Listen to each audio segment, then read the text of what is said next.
13과 우박 재앙과 메뚜기 재앙. 출애굽기 9장 22절로 24절 말씀. 여호와께서 모세에게 이르시되 너는 하늘을 향하여 손을 들어 애굽 전국의 우박이 애굽 땅의 사람과 짐승과 밭의 모든 채소에 내리게 하라. 모세가 하늘을 향하여 지팡이를 들매 여호와께서 뇌성과 우박을 보내시고 불을 내려 땅에 달리게 하시니라. 여호와께서 우박을 애굽 땅에 내리심에 우박의 내림과 불덩이가 우박에 섞여 내림이 심히 맹렬하니 애굽 전국의 그 개국 이래로 그 같은 것이 없던 것이라. 출애굽기 10장 12절로 15절 말씀. 여호와께서 모세에게 이르시되 내 손을 애굽 땅 위에 들어 메뚜기로 애굽 땅에 올라와서 우박에 상하지 아니한 밭의 모든 채소를 먹게 하라. 모세가 애굽 땅 위에 그 지팡이를 들매 여호와께서 동풍을 일으켜 온 낮과 온 밤에 불게 하시니 아침에 미쳐 동풍이 메뚜기를 불어들인지라. 메뚜기가 애굽 온 땅에 이르러 그 사방에 내림에 그 해가 심하니 이런 메뚜기는 전에도 없었고 후에도 없을러라. 메뚜기가 온 지면에 덮여 나름에 땅이 어둡게 되었고 메뚜기가 우박에 상하지 아니한 밭의 채소와 나무 열매를 다 먹었으므로 애굽 전경에 나무나 밭의 채소나 푸른 것은 남지 아니하였더라. 이는 하나님의 말씀이니라. 아멘. 네, 안녕하세요. 네, 오늘은 13과 우박재앙과 메뚜기재앙에 대해서 함께 은혜를 나누도록 하겠습니다. 먼저 우박재앙은 출애굽기 9장 13절부터 35절에 기록되어 있는 내용이고요. 출애굽기 9장 13절부터 35절에 기록되어 있고요. 그 다음에 메뚜기 재앙은 출애굽기 10장 1절부터 20절에 기록이 되어 있습니다. 그래서 먼저 7번째 재앙, 우박 재앙을 살펴보면요. 우박은 바라드라는 단어인데 하나님의 심판의 도구로 성경에 자주 등장을 하고 있습니다. 그래서 여호수아 10장 11절을 보시면은 하나님께서 이스라엘이 전쟁을 할 때 하나님께서 우박을 하늘에서 내리셨어요.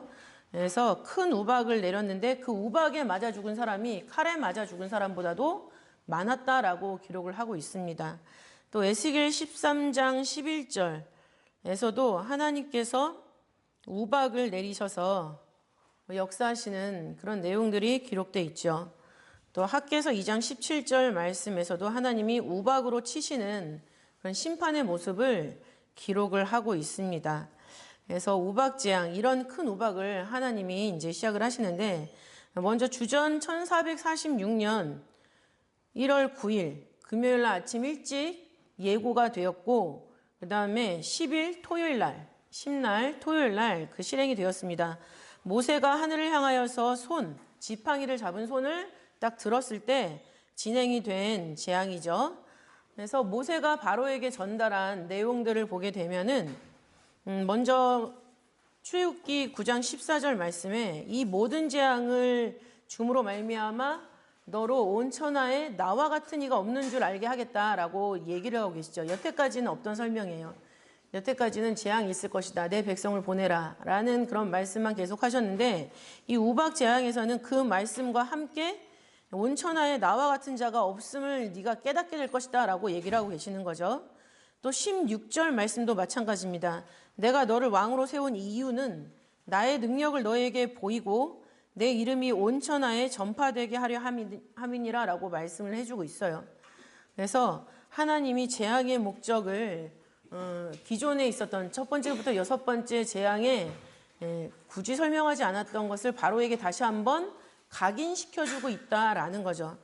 이따가 메뚜기 재앙 때도 보겠지만은 메뚜기 재앙 때는 바로에게 이런 목적을 말하는 게 아니라 이스라엘 백성에게 그 목적을 얘기하고 있는 모습이 나오거든요. 그래서 첫 번째부터 7번째까지의 재앙에 그 이유가 무엇인가, 바로 너를 왜 왕으로 그대로 두고 있는가라는 거에 대해서 하나님이 직접 14절과 16절에 언급을 하고 계시다라는 거죠. 그리고 내일 이맘때면 우박을 내리는데 중한 우박을 내리겠다라고 말씀을 하고 있습니다. 전무후무한 우박에 대해서 말씀하고 계시는데 중한 우박이라고 얘기를 하고 있죠. 근데 이 중한 우박은 매우 심하게 무거운 우박. 원어의 뜻을 그대로 풀이를 하면은 매우 심하게 무거운 우박이다라고 말씀을 하고 있어요. 그래서 이것이 어느 정도로 심각한 표현인가라는 것을 우박에 대한 검색을 해가지고 살펴봤더니 우리도 우박을 많이 보지 않습니까? 근데 그 직경 1cm짜리 우박이 내렸을 때, 하늘에서 떨어졌을 때 우리가 느끼는 그 타격은 어느 정도냐면은 초속 14m예요. 그러니까 1초에 14m 간다는 얘기죠. 별로 감흥이 없으신 것 같아요. 1초에 14m 간다라는 거는 거의 1분이면 거의 60을 곱해야 되는 거잖아요. 1분에 거의 840m 정도 가는 거라고 생각하시면 되겠어요. 1분에 840m. 그런데 그거 직경이 5cm가 됐다. 5cm 됐다. 주먹보다 작잖아요. 직경이 5cm가 되면은 1분에 20km의 속력으로 내가 타격을 받는 거예요. 20km라는 것은 제가 옛날에 녹본동에 살 때 녹본동에서부터 우리 그 평강제일교회까지 한 17km가 걸렸거든요. 그러니까 1분에 거기서 교회까지 시작 오는 그런 타격을 그 우박을 통해서 받는다라는 거죠. 근데 이것을 내린다라고 했는데 그 내리다라는 것을 공동번역에서는 억수로 퍼부으리라라고 얘기를 하고 있습니다. 비가 억수로 쏟아질 때 우산을 써도 소용이 없는 경험을 많이 해보셨죠. 그러니까는 하늘에서 이렇게 무겁고 심각한 우박이 막 쏟아질 때 들에 있다면 그것을 피할 자가 없다라는 것을 말씀하고 있고, 이때 처음으로 하나님께서는 이 우박에 죽을 것이다 라고 처음으로 얘기를 하세요. 출애굽기 9장 19절에 말씀을 하고 있죠. 그래서 이 우박은 그냥 우박만 떨어진 것이 아니라 우박이 떨어질 때 엄청난 뇌성이 있었고, 그 다음에 이 우박을 하나님이 불과 함께 내리셨다. 그래서 불과 물이 섞여 있다. 서로 밀고 당기고 하는 그런 모습처럼 눈에 보이게 그렇게 내리셨다라고 23절, 24절에 말씀을 하고 있고요. 그 다음에 이 우박에 상하고 있는, 우박이 공격하는 그 동사를 쳤다, 꺾었다 라고 얘기를 하고 있습니다. 그래서 치다라는 것은 원어의 뜻을 볼 때 낙하라는 단어고요. 갈기다, 파괴하다, 학살하다 라는 뜻이 있어요. 그러니까 죽음을 의미하는 그런 표현들이죠. 또 꺾다라는 단어도 샤바르라는 단어인데 산산이 부수다 라는 의미를 가지고 있어요. 그러니까 맞으면 죽는다는 얘기죠. 그래서 시편 105편 32절부터 33절 오늘 본문으로 읽었는데, 거기서도 무화과 나무를 치시며 했을 때 이 치다가 낙합니다. 그리고 사경의 나무를 꺾으셨도다. 이 꺾다가 바로 샤바르죠. 그래서 일관되게 하나님께서 이 두 동사를 우박 재앙에서 사용하고 계시다라는 것을 알 수가 있습니다. 그리고 뇌성은 번개와 함께 치는 우레와 같은 소리죠. 시편 78편 47절부터 48절 말씀을 보시면은 포도나무를 우박으로 저희 뽕나무를 서리로 죽이셨으며 저희 가축을 우박에 저희 양떼를 번개불에 붙이셨으며, 그래서 단순히 맞아 죽는 것뿐만 아니라 이 뇌성이 발했을 때 치는 번개로 말미암아 불타 죽는 그런 가축들도 있었다라는 것을 우리가 확인을 할 수가 있는 거죠. 그러나 이 엄청난 재앙 속에서도 하나님께서는 고센 땅을 구별하고 계십니다.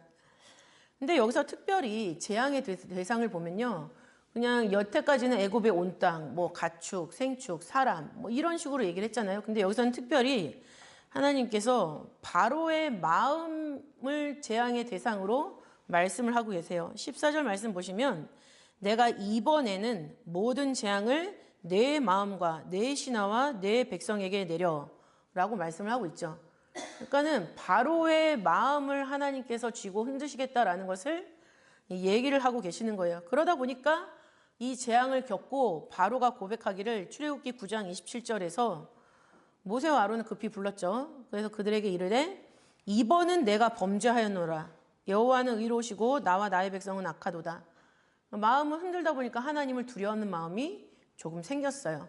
그래서 이번은 내가 범죄하도다. 하나님께서 14절에서 이번에는 바로의 마음에 재앙을 내리겠다 하셨는데 바로는 이번은 내가 범죄했다. 하나님의 그 재앙을 주시고자 하는 목적이 주요했다라는 것을 발견을 할 수가 있죠. 당연히 바로의 신하와 백성, 애굽의 온 땅 다 재앙의 대상이 되었습니다. 그리고 이 애굽에서 우박과 관련한 신, 어떤 신을 하나님이 심판하셨는가라고 봤을 때 하늘의 여신 누트라는 신이 있습니다. 누트. 또 대기의 신, 수라는 신이 있죠. 그래서 누트와 수라는 신도 하나님께서 함께 심판하시는 그런 우박 재앙이 될 것이겠지만 바로는 역시 우박과 내성이 그친 것을 딱 봤을 때 다시 마음이 완강하게 되어서 신하와 더불어서 이스라엘 백성들을 보내지 않은 그런 출구 없는 범죄를 저지르고 있는 것을 볼 수가 있죠. 우박 재앙을 통해서 우리가 알 수 있는 구속사적 의미는 과연 어떤 것인가? 첫 번째는 역사 속에서 확실히 나타난 하나님의 섭리를 우리는 알 수가 있습니다. 이것이 설화나 전설이 아니라 분명히 역사, 연월일시가 기록되어서 사건이 기록되는 게 역사죠. 그 역사 속에서 하나님이 분명히 섭리하셨고 이것은 창세로부터 계획된 시간 연대 속에서 나타났다라는 것까지도 알 수가 있어요. 왜냐하면 우리가 이 재앙의 그 시기를 체크를 했을 때 장자 재앙이 1월 15일이라는 그 성경 구절을 가지고 역추적을 하는 거잖아요. 그죠? 근데 그 1월 15일을 말씀하실 때 하나님이 출애굽기 12장 1절을 보시면은 이달로 해의 첫 달이 되게 해라. 달의 시작, 해의 첫 달이 되게 해라 라고 해서 하나님이 마치 기존에 있는 달력을 완전히 무시하시고 새로운 달력을 주시는 것 같은 그런 표현을 하신단 말이에요. 그럼 이것이 과연 새로운 달력이냐? 아니라 하나님께서 창세기 1장 14절에서 해, 달, 별, 연월 일시를 만드시고 징조와 사시와 연한과 일자를 이루시는 그 창조의 원리에 따라서 온 달력을 하나님이 깨닫게 해주시는 역사라는 것을 우박재앙에서 말씀하고 있는 거죠. 왜냐하면 출애굽기 9장 31절과 32절 말씀을 보시면 이 때에 대해서 설명을 하고 있어요. 때에 보리는 이삭이 낳았고 삼은 꽃이 피었으므로 삼과 보리가 상하였다.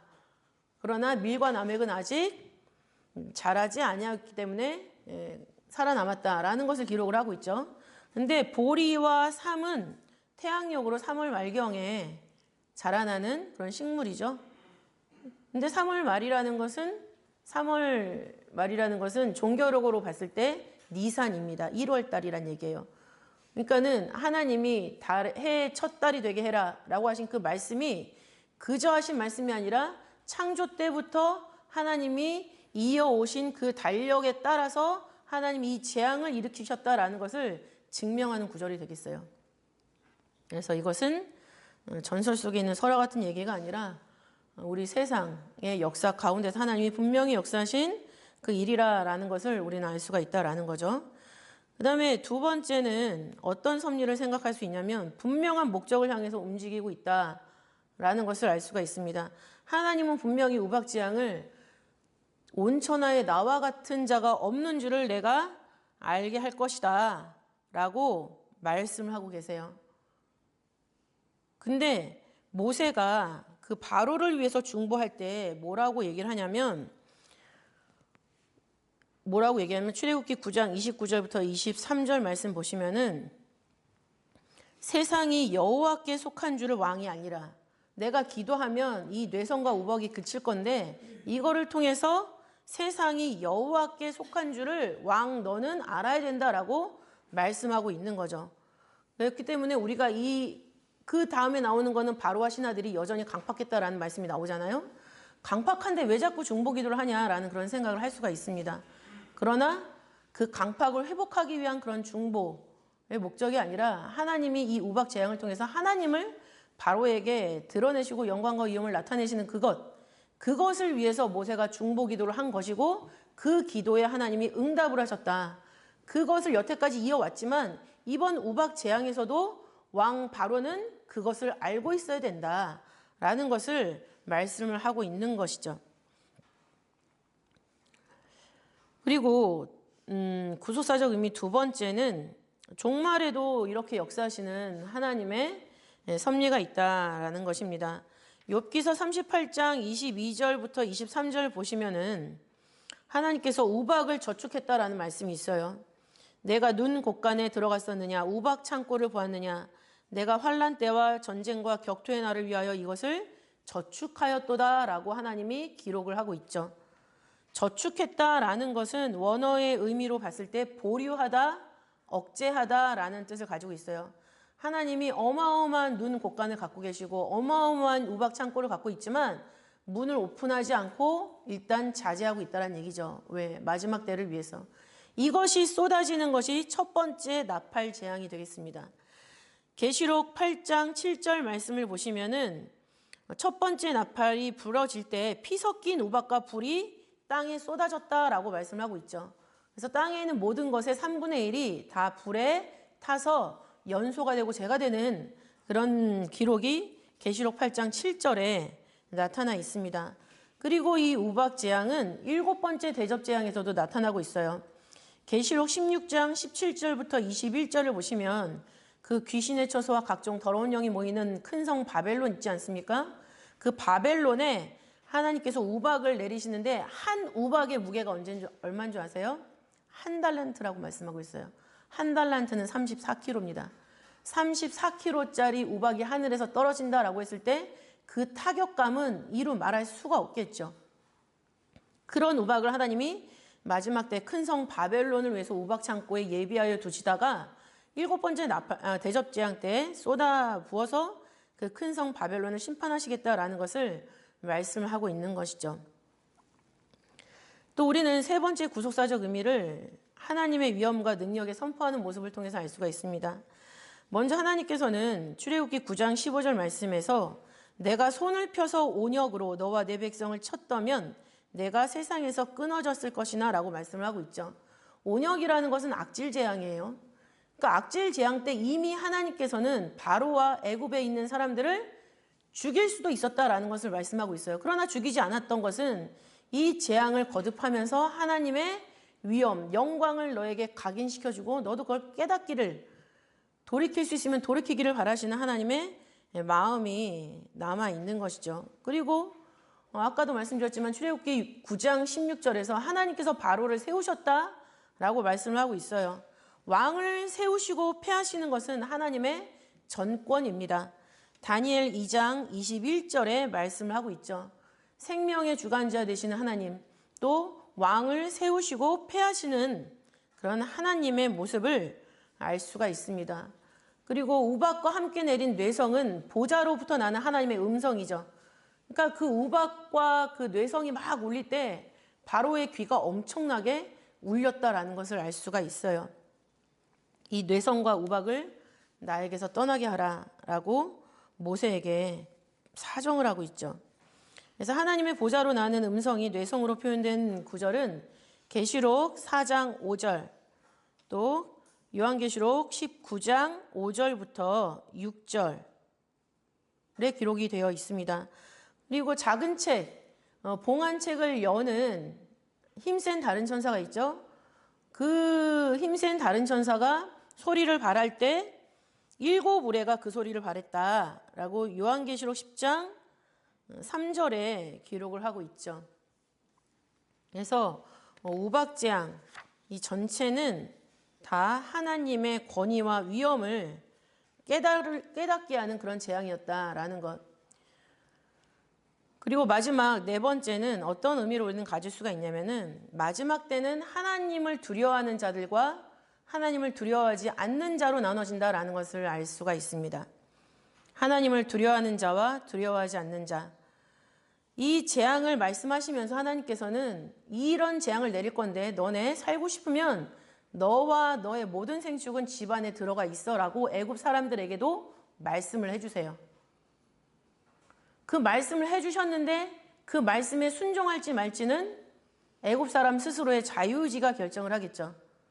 근데 애굽 사람 중에서도 하나님의 말씀을 듣고 두려워해서 모든 것을 집 안으로 대피시킨 사람들이 있었어요. 그러나 여전히 하나님이 누구냐 하면서 말씀에 순종하지 않는 그런 애굽 사람들이 있었다라는 얘기죠. 출애굽기 9장 20절부터 21절에 기록되어 있습니다. 출애굽기 9장 20절부터 21절 말씀 보시면 바로의 신하 중에 여호와의 말씀을 두려워하는 자들은 그 종들과 생축을 집으로 피하여 들였으나 여호와의 말씀을 마음에 두지 아니하는 자는 그 종들과 생축을 들에 그대로 두었더라 라고 말씀하고 있어요. 들에 있었던 모든 종들과 생축은 다 우박에 맞아 죽거나 상했겠죠. 마지막 때도 이렇게 하나님을 두려워하는 자들과 두려워하지 않는 자들, 그 모습이 말씀에 순종하는 자들과 순종하지 않는 자들로 나타난다라는 것이죠. 이것은 에덴 동산에서 출발하고 있어요. 아담과 하와가 하나님 말씀에 끝까지 순종했느냐, 끝까지 순종하지 못했기 때문에 이 역사가 지금까지 오고 있는 거 아니겠습니까? 그리고 그 이후에도 하나님께서는 성경 모든 곳에 하나님 말씀을 순종하면 생명과 복을 얻겠지만 순종하지 않으면 사망과 저주를 받을 뿐이다 라고 말씀하고 있어요. 대표적으로 우리가 알고 있는 것이 신명기 28장이죠. 신명기 28장은 순종할 경우에 복받는 것이 1절부터 14절까지 기록되어 있어요. 그러나 불순종했을 때 저주와 화를 당하는 것이 15절부터 68절까지 기록되어 있다는 것입니다. 그 정도로 하나님께서 죄 지을까 봐 경계하고 때로는 협박하시는 그런 모습을 우리는 발견할 수가 있습니다. 그리고 신명기 30장 15절부터 20절 말씀에서도 오늘날 생명과 복과 사망과 화를 내 앞에 두었나니 곧 내가 오늘날 너를 명하여 내 하나님 여호와를 사랑하고 그 모든 길로 행하여 그 명령과 규례와 법도를 지키라 하는 것이라. 그리하면 내가 생존하여 번성할 것이요 또 내 하나님 여호와께서 내가 가서 얻을 땅에서 내게 복을 주실 것임이라 라고 말씀을 하고 있습니다. 그리고 뒤이어서 마음을 돌이켜서 듣지 아니하고 유혹을 받아서 다른 신들에게 절하고, 그러니까 잘 믿다가 마음이 바뀐다는 얘기죠. 뭐예요? 유혹을 받아서 다른 내가 섬기는 하나님 말고 더 좋아하는 게 생겼다는 얘기예요. 그렇게 되면 내가 오늘날 너희에게 선언하노니 너희가 반드시 망할 것이라 장구치 못한다 라고 기록을 하고 있습니다. 이 모습은 지금 우리에게도 경계가 되는 것이죠. 말씀을 내 마음에 세웠을 때는 그 말씀에 따라서 모든 것이 다 움직이게 돼 있는 거예요. 근데 내 마음 중심에 하나님을 두려워하지 않고 그 말씀의 기준이 서 있지 않으면 세상의 다른 법을 따라서 움직이게 되는 것이죠. 지금 현상적으로는 아무것도 차이가 없는 것처럼 보이겠지만은 결말에는 분명히 이런 재앙들을 통해서 나타난다는 얘기예요. 우리가 어떤 삶을 살아왔는지. 사람이 어떤 삶을 살아왔는지 50이 넘어가면 얼굴에 인상으로 나타나잖아요. 그런 것처럼 우리의 삶의 족적이 마지막 때 하나님이 심판을 하신다. 심판에 해당되면 안 되겠죠. 그래서 이런 경계의 말씀을 기억을 하시면서 이제 8번째 재앙으로 가겠습니다. 8번째 재앙은 메뚜기 재앙이죠. 출애굽기 10장 1절부터 20절에 기록을 하고 있습니다. 그래서 메뚜기 재앙은 주전 1446년 1월 10일 토요일 날 예고가 되었어요. 예고가 된 순간부터 하나님께서 온 낮과 온 밤에 동풍을 불게 하셨죠. 그래서 온 낮에 불었고 온 밤에 불어서 날이 11일로 넘어갔을 때 그 메뚜기가 애굽 전역을 덮었습니다. 11일. 그리고 모세가 기도를 했을 때 서풍으로 그 메뚜기들을 홍해에 수장을 시키셨죠. 그것이 바로 12일 월요일에 있었던 사건입니다.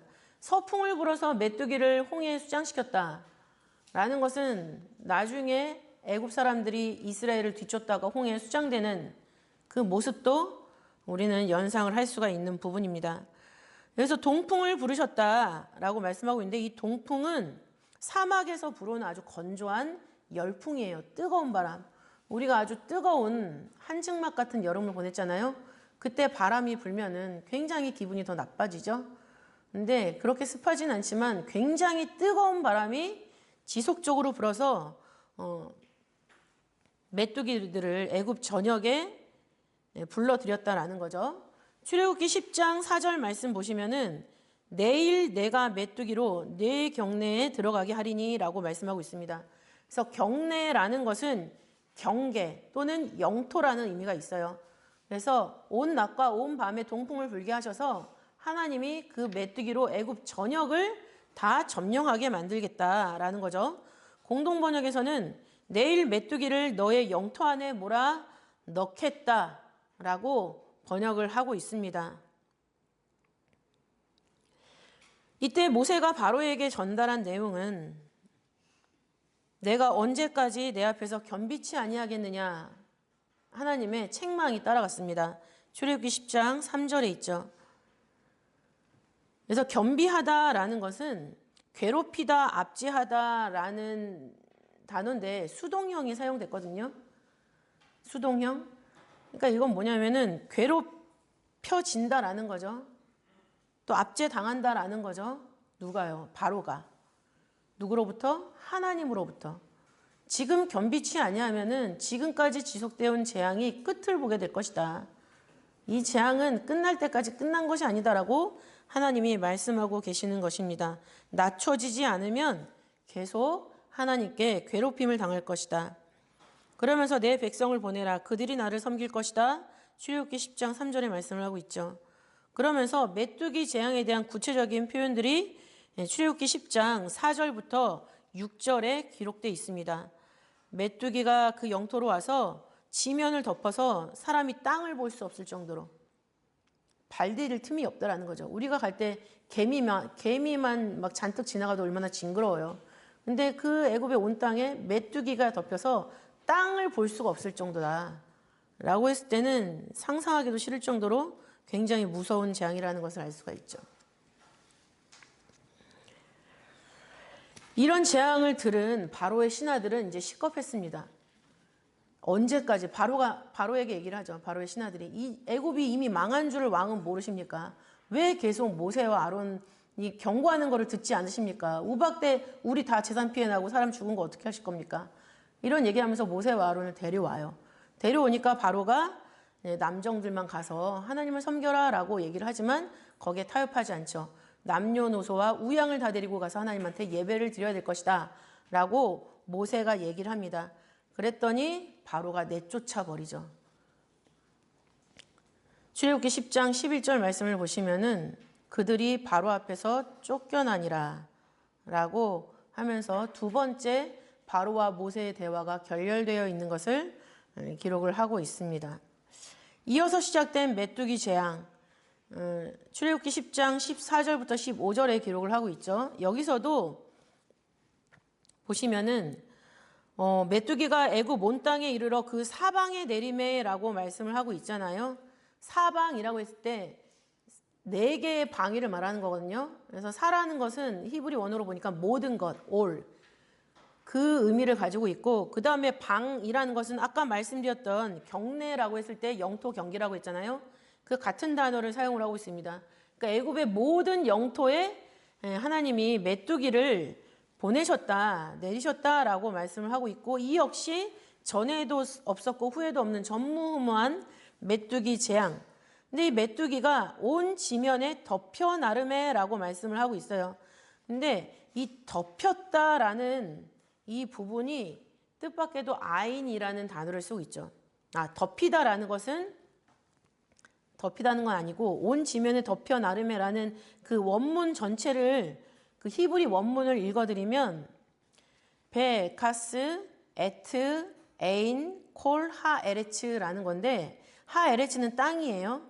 그 다음에 카스, 베, 카스는 덮다, 감추다라는 거거든요. 근데 뭘 덮다 감췄느냐? 에트, 에인. 이것이 바로 눈이라는 거예요. 그러니까 눈을 딱 감으면 아무것도 안 보이잖아요. 그런 것처럼 메뚜기가 온 지면을 덮었다라는 의미를 말씀을 하고 있는 거죠. 9번째로 이어서 흑암 재앙이 나타나는데 그 전에 이미 메뚜기 재앙으로 흑암 재앙을 예고하시는 것과 마찬가지라고 우리는 알 수가 있습니다. 그러면 애굽의 전체 남북 동서의 길이는 어느 정도냐? 애굽의 동서의 길이는 약 1225km예요. 1225km. 그리고 남북의 길이는 1065km. 이렇게 어마어마한 지역을 다 메뚜기로 덮었다라는 것이죠. 그래서 결과 어떻게 됐습니까? 어둡게 되었다. 볼 수가 없었다라는 것이죠. 그리고 애굽 전역에 나무나 밭의 채소나 푸른 것은 남지 않았다라고 말씀을 하고 있습니다. 시편 105편 34절부터 35절 말씀을 보시면 여호와께서 말씀하신즉 황충과 무수한 메뚜기가 이르러 저희 땅의 모든 채소를 먹으며 그 밭의 열매를 먹었도다 라고 말씀을 하고 있고, 시편 78편 46절 말씀 보시면 저희 토산물을 황충에게 주시며 저희의 수고한 것을 메뚜기에게 주셨으며 라고 말씀하고 있죠.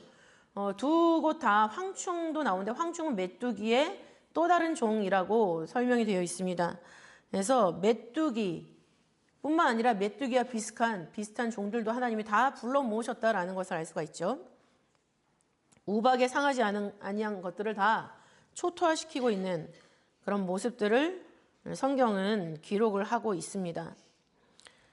그리고 이제 바로가 뒤늦은 후회를 하죠. 출애굽기 10장 16절을 보시면은 바로가 모세 아론을 급히 불러 이르되 내가 너희 하나님 여호와와 너희에게 득죄하였으니 17절 청컨대 나의 죄를 이번만 용서하고 너희 하나님 여호와께 구하여 이 죽음만을 내게서 떠나게 하라라고 얘기를 하고 있습니다. 근데 뜻밖에도 여기에 사용된 문법이 명령법이에요. 부탁을 하고 있지 않고 명령을 하고 있다라는 얘기예요. 너는 나의 죄를 이번만 용서해라. 하나님께 구해라. 이렇게 바로가 명령을 하고 있다라는 것이죠. 이거는 뭐예요? 아직 마음이 하나님 앞에 다 수그러들지 않았다. 그렇기 때문에 출애굽기 10장 20절을 보시면은 바로의 마음이 다시 한번 강팍해지고 있는 것을 볼 수가 있다라는 거죠. 그러면 이렇게 메뚜기 재앙을 통해서 우리가 알 수 있는 구속사적 의미는 무엇인가라는 겁니다. 먼저 첫 번째는 역시 종말에 이런 재앙이 다시 한번 나타나죠. 5번째 나팔 재앙입니다. 5번째 나팔 재앙. 계시록 9장 1절부터 11절 말씀을 보시면은 다섯째 천사가 나팔을 불 때 무저갱이 열려요. 무저갱이 열리면 거기서 불과 연기가 올라오거든요. 근데 그 연기 가운데 황충이 올라와요. 황충이 올라와서 사람들을 쏘는 권세를 갖는데, 괴롭히는 권세를 갖는데 5달 동안이나 괴롭히는 권세를 갖는다. 그래서 사람들이 죽기를 원해도 죽을 수가 없었다. 이런 무서운 재앙으로 기록이 되고 있는 거죠. 그래서 애굽 때 애굽 사람들이 받았던 재앙이 마지막 때도 하나님을 믿지 아니하는 자들을 위해서 예비되어 있다. 그리고 원래 메뚜기는 임금이 없대요. 그 동물의 무리 특성이. 임금이 없는데 이 계시록 9장에서 나오는 이 황충들은 임금이 있다라고 말씀을 하고 있죠. 9장 11절을 보시면은 저희에게 임금이 있으니 무저갱의 사자라. 히브리음으로 이름은 아바돈, 멸망이라는 뜻이에요. 또 헬라음으로 이름은 아블론, 이것은 파괴자라는 뜻입니다. 멸망시키고 파괴하는, 지상의 대환란을 일으키는 장본인으로 원어의 의미는 기록되어 있죠. 지상의 대환란을 일으키는 장본인. 이 지시에 따라서 움직이는 황충들이 있다. 근데 그 황충들이 사람들을 쏘는 권세, 5달 동안 괴롭히는 권세를 가지고 있다라는 것입니다. 우리가 받을 수 있는 구속사적 의미 두 번째는 어떤 것이냐면, 이것은 애굽만이 아닌 이스라엘 백성에게 하나님을 알리시기 위한 역사라는 거예요.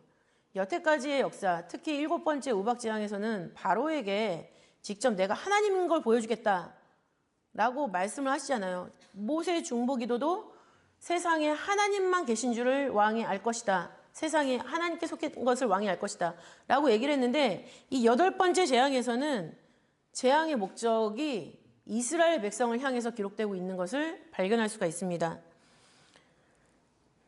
출애굽기 10장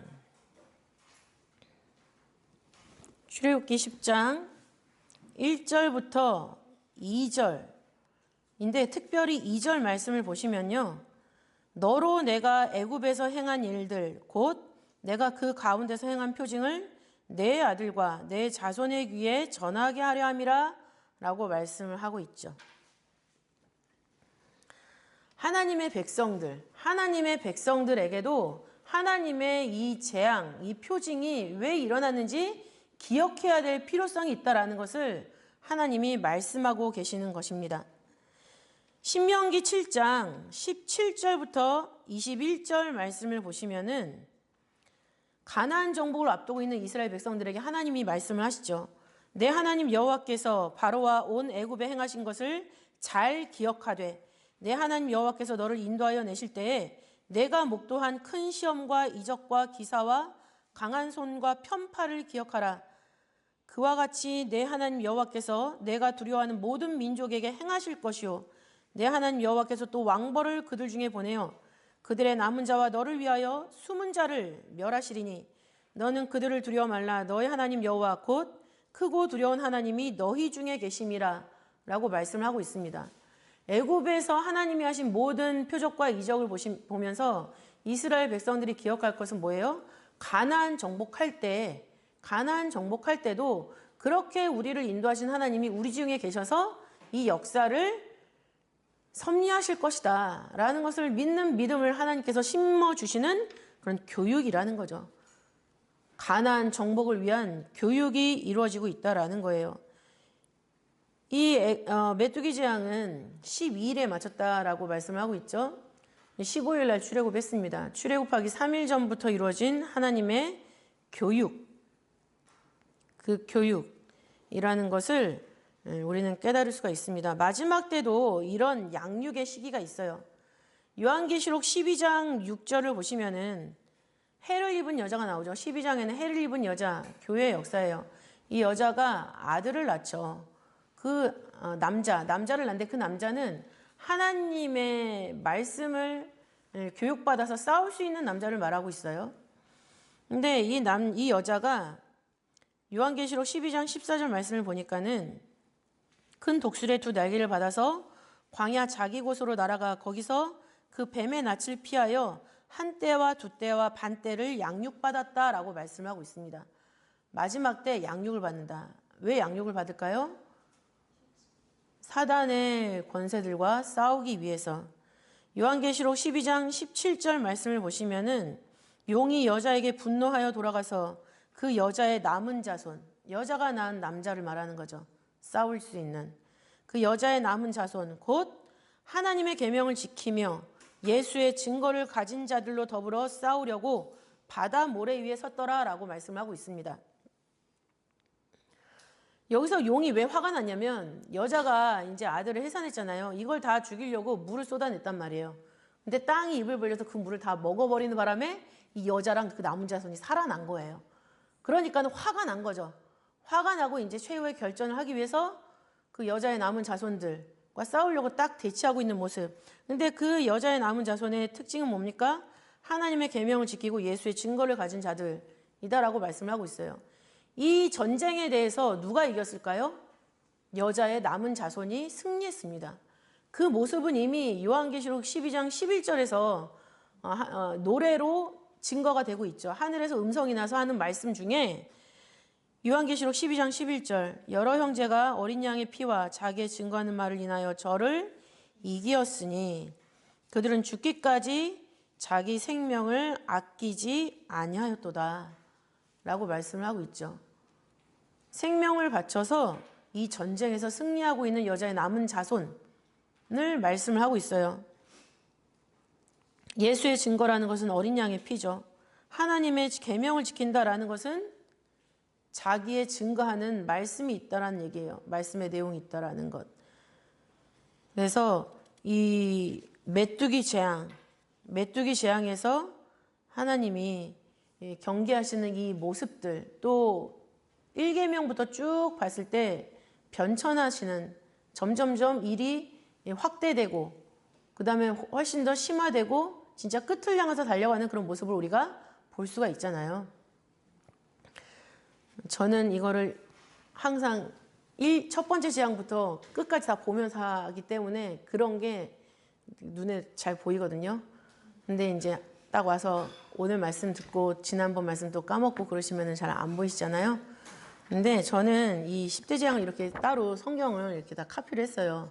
그래서 이걸 쫙 펼쳐놓고 보고 딱 모세와 바로에게 어떤 관계가 있었는가, 뭐 재앙은 어떤 식으로 했는가, 경고는 누구에게 하셨는가, 이런 걸 체크해 보니까는 이렇게 보이더라고요.